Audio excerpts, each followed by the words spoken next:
നമ്മുടെ വിഷ്ണുവിൻ്റെ വണ്ടി അവിടെയാണ് കിടക്കുന്ന ലോഡ് കയറ്റിക്കൊണ്ടിരിക്കണേ ഏകദേശം പകുതിയോളമായി. ഇപ്പോൾ മറ്റൊരു SC ലോറി ഇവിടെ കിടപ്പുണ്ട്. യോഹന്നാൻ BS3 ആണ്. നമ്മളത് BS4 ആണ്.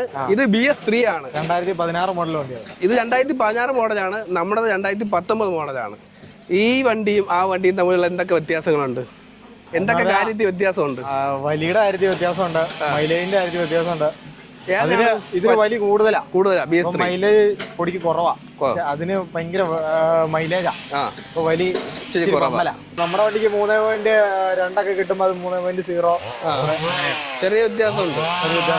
പിന്നെ എല്ലാ കാര്യത്തിലും ഈ മോഡല് വണ്ടി എടുക്കുന്നതായിരിക്കും ഏറ്റവും നല്ലത്. 2016-15 വണ്ടിയൊക്കെ ഭയങ്കര വലിയ, നമുക്ക് തോട്ടത്തിൽ നിന്നൊക്കെ നല്ല വൃത്തിക്ക് ഇറക്കൊണ്ടുവരാനൊക്കെ പറ്റും. ഓക്കെ, നമ്മുടെ വണ്ടിയിൽ BS4 ആഡ് ബ്ലൂ ഉണ്ടോ? ഇല്ല, BS6 മോഡൽ ഇല്ല. പിന്നെ കൂട്ടുവണ്ടി യോഹന്നെ കണ്ണൻചേട്ടനാ ഓടിക്കുന്നത്. കണ്ണൻചേട്ടൻ എവിടെ? അത് കിടക്കുക.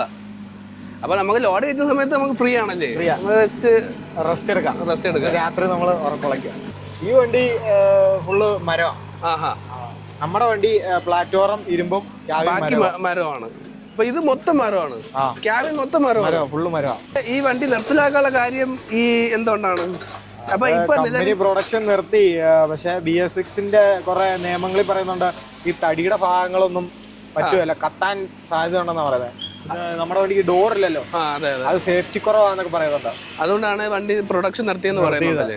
പിന്നെ ഇതിന് നമ്മുടെ വണ്ടിക്ക് ബോഡി കെട്ടിയാലും ഒരു പ്ലാറ്റ്ഫോം 15 അടി നീളം വരുള്ളൂ. ഇപ്പൊ ഇറങ്ങുന്ന പുതിയ വണ്ടിക്കൊക്കെ 17 അടി 18 അടി നീളമുണ്ട്. അപ്പൊ അത് ലോഡ് കൂടുതലാണ്. അപ്പൊ അതിനും ആവശ്യക്കാർ കൂടുതലാണ്. നമ്മുടെ വണ്ടിക്ക് ഇപ്പൊ ആവശ്യക്കാർ കുറഞ്ഞു. കോട്ടയം, പാല, കാഞ്ഞിരപ്പള്ളി സൈഡ്, മുണ്ടക്കയം സൈഡിലൊക്കെ ഉള്ള ആവശ്യക്കാര്. അതുകൊണ്ട് ഇപ്പം ഇതിന് ഭയങ്കര വിലയാണ്. ഈ വണ്ടി മേടിക്കണമെങ്കിൽ ഇപ്പം അന്നത്തെ വിലനെക്കാട്ടിയും ഒരു 3-4 ലക്ഷം രൂപ കൂടുതൽ കൊടുക്കാം. അതായത് അന്ന് പുതിയ കമ്പനി അന്ന് ചേസ് 2019 നിർത്തിയപ്പോൾ 18 ലക്ഷം രൂപയായിരുന്നു. ബോഡി കിട്ടുന്നതിന് ഒരു 4, റേറ്റ് അടിക്കുന്നതിന് 1 ലക്ഷം രൂപ. പക്ഷെ ഇപ്പൊ ഇതെല്ലാം കൂട്ടി അന്നത്തേനെക്കാട്ടി ഒരു 2-3 ലക്ഷം രൂപ കൂടുതൽ കൊടുത്താലേ ഈ വണ്ടി കിട്ടുള്ളൂ. ഒരു 5 വർഷം കഴിഞ്ഞ വണ്ടി ആയാലും അത് 5-10 വർഷമായ വണ്ടിയാണല്ലേ? 2016 10 കൊല്ലമായി. 10 കൊല്ലമായി. ഈ വണ്ടി ഇന്ന് വാങ്ങണമെങ്കിൽ അന്നത്തെ വിലയുടെ കുറച്ച് കൂടുതൽ കൊടുത്താലേ കിട്ടത്തുള്ളൂ. അതായത് കമ്പനി വിലയെന്ന്. അതാണ് ഈ വണ്ടിയുടെ പ്രത്യേകത. എന്തുകൊണ്ടായിരിക്കും ഇത്രയും ഇഷ്ടപ്പെടുന്ന ആൾക്കാർ ഈ വണ്ടീനെ? കാണാൻ നല്ല ഭംഗിയല്ലേ, ഭയങ്കര കലയല്ലേ. അതെ. പിന്നെ നമ്മുടെ സ്ഫടികം